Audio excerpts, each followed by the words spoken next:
Well, you're going to love our next interview. Of all the people that we managed to track down in the Hajj is a Hollywood movie actor, Omar Reagan, now a Muslim. Thanks so much for joining us. You've acted in the movie Rush Hour 2 as a double for Chris Tucker. Tell me about how you went from Hollywood to Hajj. That's an amazing journey in itself. Yeah, when you put it like that, it kind of, I don't know. It's the first thing that comes to my mind, like, wow, how did I get here? I can say I'm grateful. I know my mother, she converted to Islam when I was young, but I grew up making a lot of mistakes. We won't get into that. Yeah, please don't tell nobody. Don't tell nobody. But then I started working and I was always raised to be a good person, and then I joined up with this group called the Canadian Dawah Association, which I ended up being the program developer for it, and we started doing little functions like Stop the Violence and things in Canada and things in the U.S. And then they said, hey, we're sending you to Hajj. And I was like, what? And I didn't feel like I was ready, so I started trying to study, and I came last year. All right, now, as I mentioned, you've doubled for Chris Tucker. You know what I'm going to ask you? I got to ask you, what would Chris Tucker say if he was on Hajj? He'd probably say something like,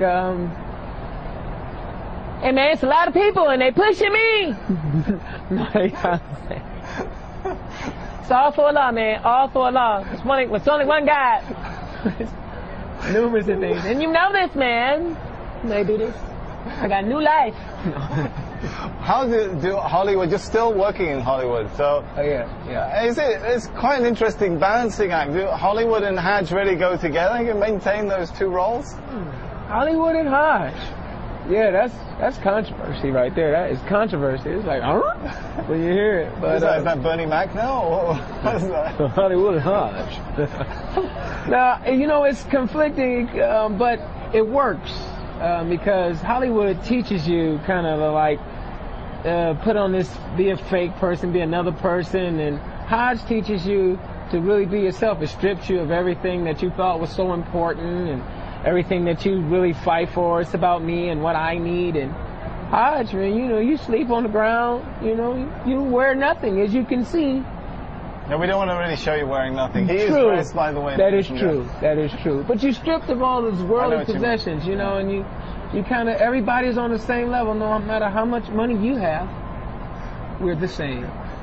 So I can take that back to the U.S. with me, you know.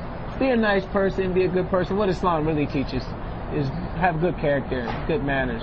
Tell me, Omar, does it hurt your Hollywood profile, your Hollywood career, that you have such a high profile as a Muslim? As you mentioned, you're in Hajj, you're talking to us on TV, you're part of the Canadian Dawah Association. I don't know. That's a good question. I'm going to find out when I go back home. Well, if you need a job, I'll talk to my boss. Yeah, do that, because U.S., they'll be like, you was on Al Jazeera? What? Like, they love us. It's been good talking to you, Omar Reagan. It's been good talking to you, too. I'm going to let you get back to the other rush hour. This is more like rush hour 10. It took us about 3 hours and 15 minutes to get you out here. I don't want to even think about how long it's going to take to get you back. Yeah, what is the opposite of rush hour? Slow motion over here, boy. You can't go nowhere. It's just too many people. They in mountains and everything. It's beautiful, though. It is beautiful. Omar Reagan, you have yourself a beautiful Hajj and a safe trip home. All right, nice talking to you. Man. Thank you. We'll be continuing the coverage from the heart of the Hajj in the days to come, but for now I'm going to hand you back to Imran in the studio.